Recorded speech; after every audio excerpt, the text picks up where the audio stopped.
రైతులకు ఉచితంగా సూక్ష్మ పోషకాలు, ఆక్వా రైతులకు 1.50కి యూనిట్ విద్యుత్, 5 హబ్లుగా రాష్ట్ర అభివృద్ధి, కర్నూలుపై జిల్లా ప్రత్యేక శ్రద్ధ.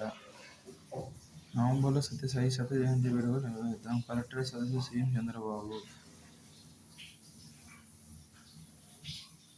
రాజమహేంద్రవరం, కొవ్వూరు సమీప ప్రాంతాలు గోదావరి హబ్బుగాను, అమరావతి, విజయవాడ, కర్నూలు సత్యసాయి జిల్లా, అనంతపురాలు మరొక తిరుపతి చుట్టుపక్కల పంచాయతీలు ఆ కార్పొరేషన్తో కలిపి మరొకటి. ఇలా 5 హబ్లు రాష్ట్రంలో అభివృద్ధి చేస్తామని చంద్రబాబు తెలిపారు.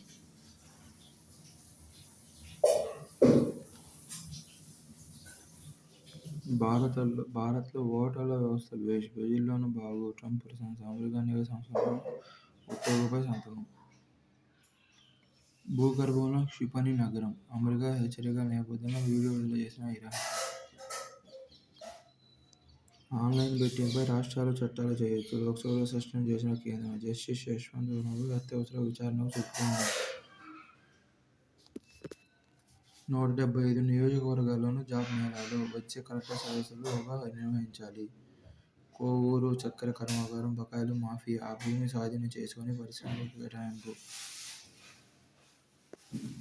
నేతన్నకు తీపి కబురు, వారి ఇళ్లకు నెలకు 200 యూనిట్ల చొప్పున ఉచిత విద్యుత్, పవర్ లూమ్కు 1500 యూనిట్ల వరకు ఉచితం, అంతకు మించి వాడినా రాయితీ, నష్టపోకుండా నిబంధన. జపాన్ సంస్థలకు శ్రీ సిటీ వద్ద ప్రత్యేక ఎంఎస్ఎంఈ పార్కులు.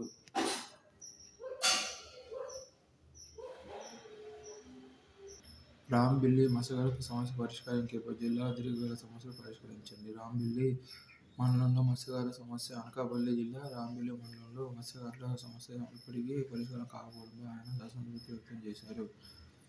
నావిక ప్రత్యామ్నాయ స్థావరం ఏర్పాటు కారణంగా తాము ఏటకు వెళ్లలేని పరిస్థితులు ఉన్నాయని, యువగళం పాదయాత్ర సందర్భంగా మత్స్యకారులు తమ దృష్టికి తెచ్చారని లోకేష్ వివరించారు. ఫలితంగా వారి ఆర్థిక కార్యకలాపాలు నిలిచిపోయాయని చెప్పారు. సమస్య పరిష్కారంలో భాగంగా రోడ్లు నిర్మిస్తున్నామని, జలాశయాల్లో వేటకు సంబంధించి లోతైన ప్రతిపాదనలు పంపామని కలెక్టర్ వివరించారు. ఇలాంటి దీర్ఘకాల సమస్యలు జిల్లాలో 5-10 కొనసాగుతున్నాయి. అనకాపల్లి జిల్లాకు 2 ప్రతిష్ఠాత్మక సంస్థలు, బీడీఎల్ యూనిట్ల విస్తరణ. కొత్తగా నైపర్ రక్షణ రంగానికి అవసరమైన ఆయుధాలను తయారు చేసే భారత్ డైనమిక్స్ లిమిటెడ్ కాగా, మరో నేషనల్ ఫార్మా విద్యా సంస్థ, పరిశోధనా విద్యా సంస్థ నైపర్. రాంబిల్లి మండలంలో 200 ఎకరాల్లో కొత్త యూనిట్ నెలకొల్పనున్నారు. నాలా చట్టం రద్దు, బకాయిల వడ్డీ, జరిమానాలు లేకుండా చెల్లించవచ్చు. కలెక్టర్లు ఎక్కువగా క్షేత్రస్థాయిలో ఉండాలి. కలెక్టర్ల ముగింపు సందర్భంగా సీఎం చంద్రబాబు. రాష్ట్రంలో నాలా వ్యవసాయేతర భూమి చట్టం రద్దు చేయాలని సీఎం చంద్రబాబు ప్రకటించారు. జిల్లాల వారీగా 2024-25 అభివృద్ధి రేటును చంద్రబాబు ప్రకటించారు. రాష్ట్ర వ్యాప్తంగా 12.02% నమోదు. అల్లూరి సీతారామరాజు 1.9% వృద్ధి రేటులో అగ్రస్థానంలో నిలిచింది. సహజ సేద్యేతర వనరులతో పాటు అధికారులు ప్రత్యేక దృష్టి పెట్టి పనిచేశారని సీఎం అభినందించారు. 16.9% వృద్ధి రేటుతో పార్వతీపురం మండలం రెండో స్థానంలో ఉంది. పల్నాడు 7.54%, విశాఖపట్నం 9.73%, ఎన్టీఆర్ 10.09% అట్టడుగున నిలిచాయి. డ్రాగన్ దొంగ యుద్ధం.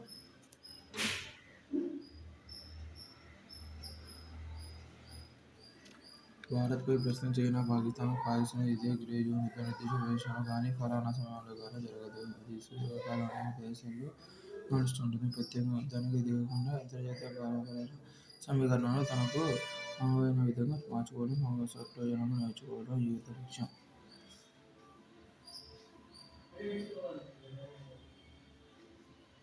భారత్పై చైనా సాగిస్తున్న యుద్ధ తంత్రం ఇదే. భారత్ భూటాన్ సరిహద్దులో కొంత భూభాగాన్ని వేసవి నెమ్మదిగా ఆక్రమించుకోవడం, దక్షిణ చైనా సముద్రంలో కొన్ని దీవుల్లో పాగా వేసి అవి తనవేనని దబాయించడం చైనా సమర వ్యూహం. బెల్ట్ అండ్ రోడ్ భాగం కింద ఆసియా, ఆఫ్రికా దేశాలలో మౌలిక వసతుల ప్రాజెక్టులు చేపట్టి ఆ దేశాలను ఊబిలో దించి వాటిని రాజకీయంగా, ఆర్థికంగా తన గుప్పిట్లో పెట్టుకోవడం ఈ వ్యూహంలో అంతర్భాగమే.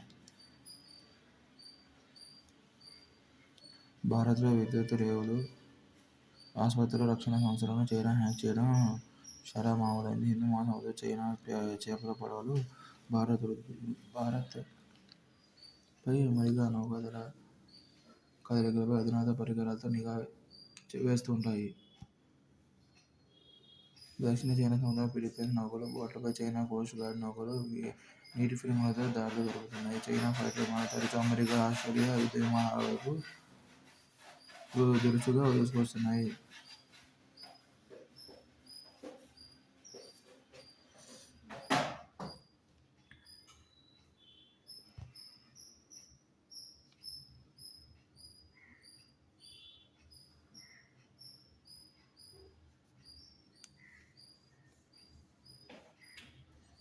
రాబోయే కాలంలో గ్రే జోన్ యుద్ధ రీతి ఆయుధ భద్రతకు విసిరే సవాళ్లను ఎదుర్కొనేందుకు బహుళ వ్యూహాలను అనుసరించాల్సి ఉంటుంది.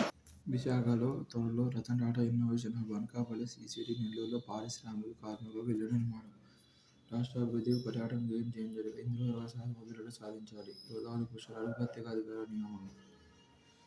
అమెరికా ఎన్ఐహెచ్ డైరెక్టర్ జయ్ భట్టాచార్య. పెద్ద సంఖ్యలో చెట్లను నరకడం మనుషులను చంపడం కంటే దారుణం, సుప్రీంకోర్టు వ్యాఖ్య. 2 బయోసిమిలర్ ఔషధాల కంపెనీకి చైనా సంస్థతో డాక్టర్ రెడ్డీస్ ఒప్పందం. సెపెక్ తక్రా ప్రపంచ కప్లో భారత్కు సన్నం. భారత పురుషుల సెపక్ తక్రా జట్టు చరిత్ర సృష్టించింది. సెపక్ తక్రా ప్రపంచ కప్లో తొలిసారి స్వర్ణం గెలుచుకుంది.